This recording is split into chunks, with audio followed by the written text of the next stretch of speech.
Hello, this is the welcome, how-to, and usage guide for the pool here at 3969 Greenleaf Drive. There's going to be a series of videos showing different parts of the pool, how to use the jacuzzi, things to look out for. Yeah, we'll go ahead and get started. But before any of that, I just want to have the caveat. If anything goes wrong with the pool at all, if you have any questions, it doesn't matter if it's midnight, 2 in the morning, please contact me. Contact the property management, or if you have my contact information, I'm the property owner, please contact me directly and I will be able to help you, and we'll figure out what's going on if you have any questions. So this is the pool. We're going to go ahead and get started. We're going to do an overview of the pool and all the facets there. And then in another video, I'm going to show you how to set the settings for the pool's normal operation. And then if you want to jump in the jacuzzi, how to set that up and then how to switch it back. First and foremost, obviously you have this pool. You have this spa over there. This little machine here, I'm going to leave it. It's connected to a hose over here and the water line, and basically it just automatically puts water. If that thing for whatever reason is not here, if it's broken, alternatively, what you'll want to do to put water in the pool to fill it inside is turn this knob, and this is going to flow water down this pipe, and there's a pipe outlet in the jacuzzi, and it just shoots water out of there from this line, and then right to close it. The pool, the level of the water in the pool is extremely important. You don't want to let it go down. If you look right here, you see this little bridge here. The water should be right about there, right at the lip. Now the water is kind of over the tile right here because the pump is running and water is moving around.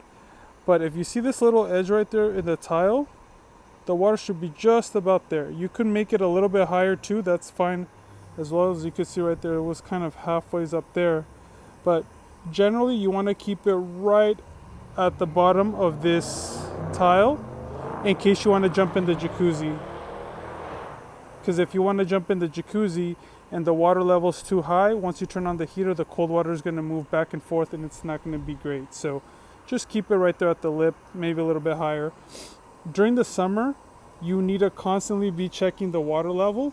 Every 2 or 3 days, you're going to want to turn on the valve, let it run for 10 minutes or so, 15 minutes. Just depends on how often you let it run without filling it with water. During the wintertime, there's very little evaporation. So you could probably go 3 weeks or a month without filling up the water. Again, this is assuming this thing is not here, or if it breaks, you're going to need to manually turn that knob over there, and then the water is going to come out of a jet down here. It's either that one or that one. It's one of those two. The water will shoot out.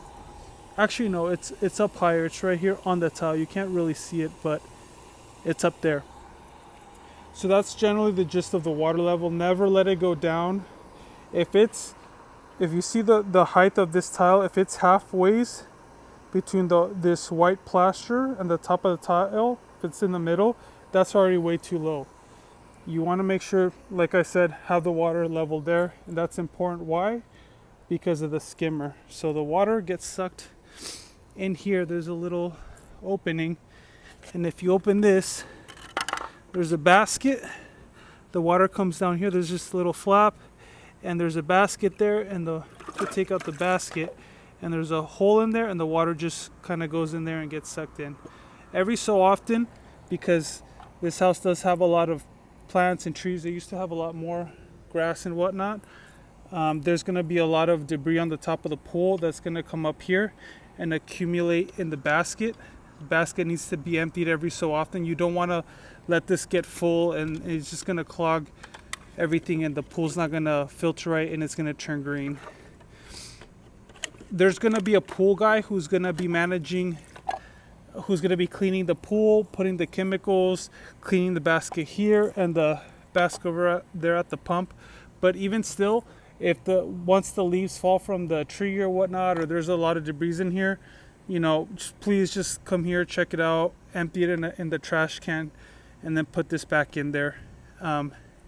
Also, there's a hole right there. You see a little drain plug? That should be here. So there's an opening right here. You just kind of put it there. You don't want to put this part like that because then you're covering the hole. So you just kind of put it in there, wiggle it down, up, and just push down, and then that's pretty much set.